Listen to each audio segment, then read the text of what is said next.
أعوذ بالله من الشيطان الرجيم بسم الله الرحمن الرحيم ولا تهنوا في ابتغاء القوم إن تكونوا تألمون فإنهم يألمون كما تألمون وترجون من الله ما لا يرجون وكان الله عليما حكيما إنا أنزلنا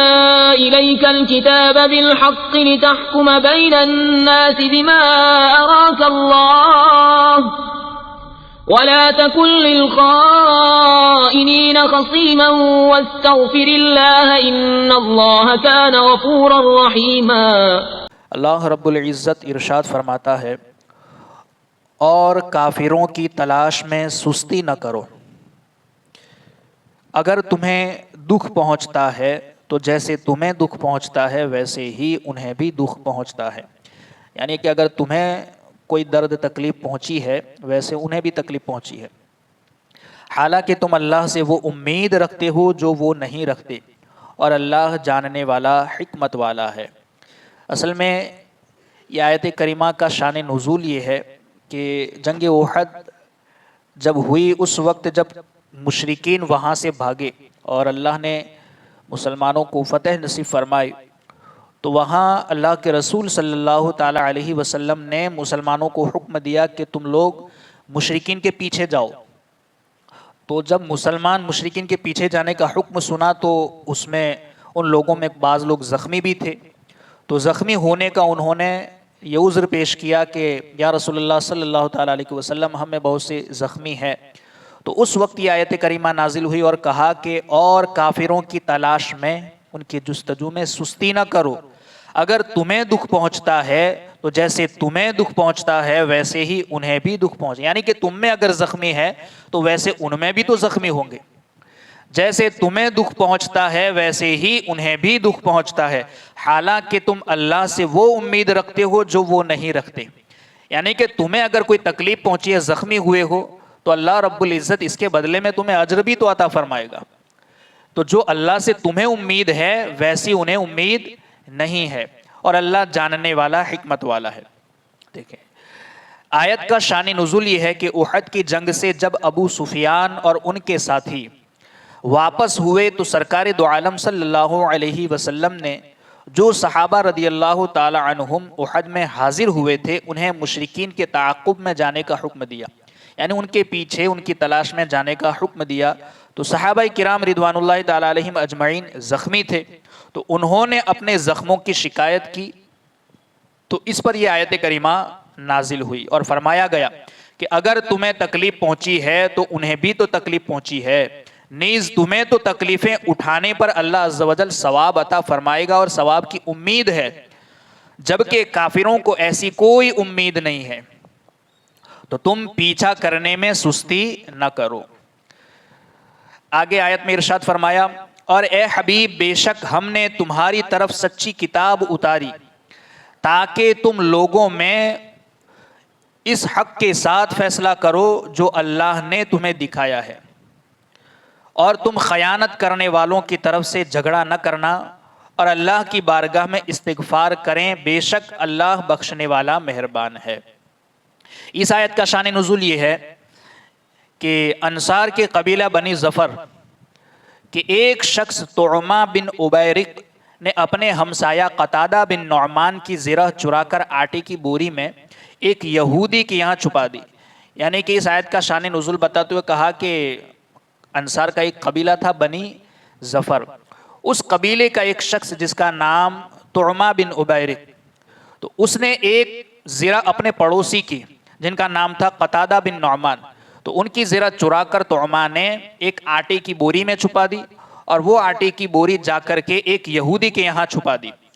جب زرہ کی تلاش ہوئی اور طعمہ پر شبہ کیا گیا تو وہ انکار کر گیا اور قسم کھا گیا، یعنی کہ جب قتادہ کی زرہ کی تلاش ہوئی تو پڑوسی جو کہ طعمہ تھا اس نے چرائی تھی، تو اس سے جب پوچھ گچھ کی تو وہ انکار کر گیا اور قسم بھی کھا گیا۔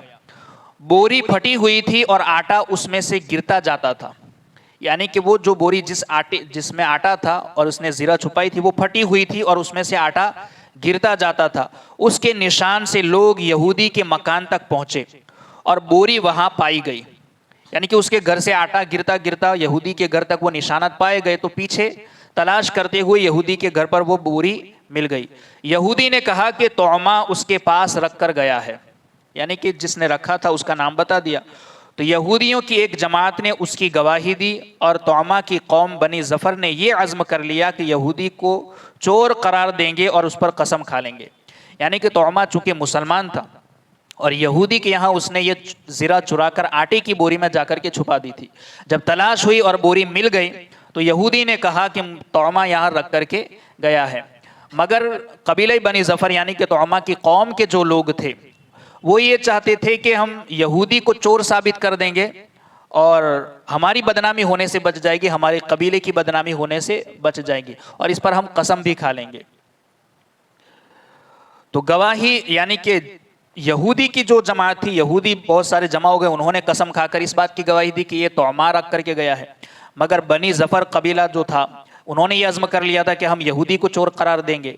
اس پر قسم بھی کھا لیں گے تاکہ ہماری قوم رسوا نہ ہو. اور ان کی خواہش تھی کہ رسول اکرم صلی اللہ تعالی علیہ وسلم طعمہ کو بری کر دیں اور یہودی کو سزا دیں.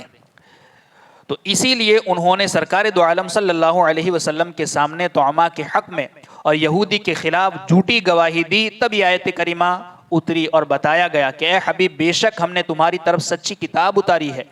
تاکہ تم لوگوں میں اس حق کے ساتھ فیصلہ کرو جو اللہ نے تمہیں دکھایا ہے اور تم خیانت کرنے والوں کی طرف سے جھگڑا نہ کرنا. اللہ کی بارگاہ میں استغفار کریں، بے شک اللہ بخشنے والا مہربان ہے.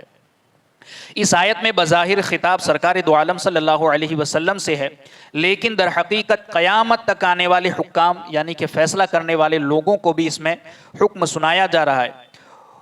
قیامت تک آنے والے حکام کو سنانا مقصود ہے کہ فیصلہ کرنے میں کوتاہی نہ کیا کریں، یعنی کہ خوب تحقیق کر لیں، سنی سنائی باتوں پر فیصلہ نہ سنایا جائے اور صحیح ملزم کو بغیر رو و رعایت کے سزا پوری دیا کریں. طعمہ بظاہر مومن تھا اور یہودی کافر تھا مگر فیصلہ اس موقع پر یہودی کے حق میں ہوا. یعنی کہ اگرچہ طعمہ مومن تھا، یہودی کافر تھا، مگر فیصلے کی بات آئی، حق کی بات آئی تو اللہ کے رسول صلی اللہ تعالی علیہ وسلم نے فیصلہ چونکہ یہودی کے حق میں سنایا اور مومن طعمہ کو ملزم قرار دیا گیا. یہاں اسی آیت سے تعصب کا بھی رد ہوتا ہے، یعنی ایسا نہیں کہ میں اس کو پسند کرتا ہوں تو اس کے مطابق فیصلہ کروں، وہ میرا دشمن ہے تو میں تعصب میں اس کے خلاف فیصلہ کر دوں. صرف فیصلہ کرنے کی بات نہیں، کوئی بھی ایسی بات ہو کہ میں اگر یہ میرا آدمی ہے تو میں اس کے متعلق اچھی باتیں لوگوں کے سامنے پیش کروں گا، اور وہ میرا دشمن ہے تو میں اس کے متعلق اگرچہ بات میں حقیقت ہو یا نہ ہو مگر کوئی بات سن لی تو اس کے مطابق میں لوگوں کے سامنے یہ باتیں پیش کروں گا. تو اسی آیت سے تعصب پرستی کا بھی رد ہوتا ہے. اسلام میں اس بات کی کوئی گنجائش نہیں کہ آدمی اپنی قوم یا خاندان کے ہر معاملے میں تائید کرے، یعنی کہ ہر معاملے میں آپ اپنے خاندان کی تائید کریں، ہر معاملے میں آپ اپنے آدمی کی، اپنے دوست کی تائید کریں. اس کی کوئی گنجائش اسلام میں نہیں ہے. اگرچہ وہ باطل پر ہو، حق پر ہو تو بات جدا ہے، مگر بات ہو رہی ہے کہ اگر باطل پر ہو تب بھی آپ اس کی تائید کرتے رہیں، اپنے خاندان کی تائید کرتے رہیں، اپنے گھر کی تائید کرتے رہیں، تو یہ اسلام میں اس کی کوئی گنجائش نہیں ہے. بلکہ حق کی اتباع کرنا یہ ضروری ہے. اس میں رنگ و نسل، قوم و علاقہ، ملک و صوبہ، زبان و ثقافت کی ہر قسم کے تعصب کا رد ہوتا ہے. ایسا نہیں کہ یہ میرے ملک کا ہے، یہ رنگ و نسل کا فرق نہ کریں، میرے علاقے کا ہے، میرے صوبے کا ہے، میری زبان مادری زبان والا ہے، یا کوئی بھی، اس میں کسی کو کسی پر فضیلت نہیں ہے. اس میں تعصب کا اسی آیت سے رد ہوتا ہے. حق کی رعایت کرنا یہ ضروری ہے. کثیر احادیث میں بھی تعصب کا شدید رد کیا گیا ہے، چنانچہ ان میں سے یہاں 3 روایتیں ذکر کی جاتی ہیں، سماعت فرما رہے. حضرت فصیلہ رضی اللہ تعالی عنہ فرماتی ہیں کہ میرے والد نے حضور پر نور صلی اللہ علیہ وسلم کی بارگاہ میں عرض کی کہ یا رسول اللہ صلی اللہ علیہ وسلم، کیا اپنی قوم سے محبت رکھنا بھی تعصب ہے؟ تو آپ صلی اللہ علیہ وسلم نے ارشاد فرمایا نہیں، بلکہ اپنی قوم کی ظلم میں مدد کرنا یہ تعصب ہے. اپنی قوم کی ظلم میں مدد کرنا یہ تعصب، یعنی کہ آپ کسی کی دشمنی میں حق کی رعایت کیے بغیر آپ اپنے آدمی کی واہ واہی کرتے جائیں یا اس کی تائید کرتے چلے جائیں تو یہ تعصب ہے. کسی کے تعصب میں آپ یہ کام نہ کریں بلکہ حق کی رعایت کریں, حق کا ساتھ دیں.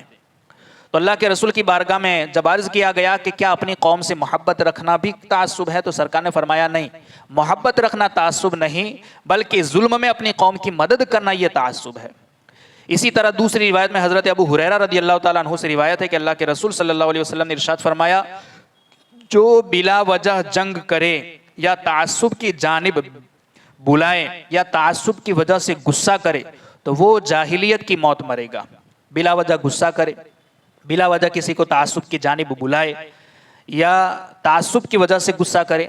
تو ان تمام وجوہات کی بنا پر کہا گیا کہ وہ جاہلیت کی موت مرے گا.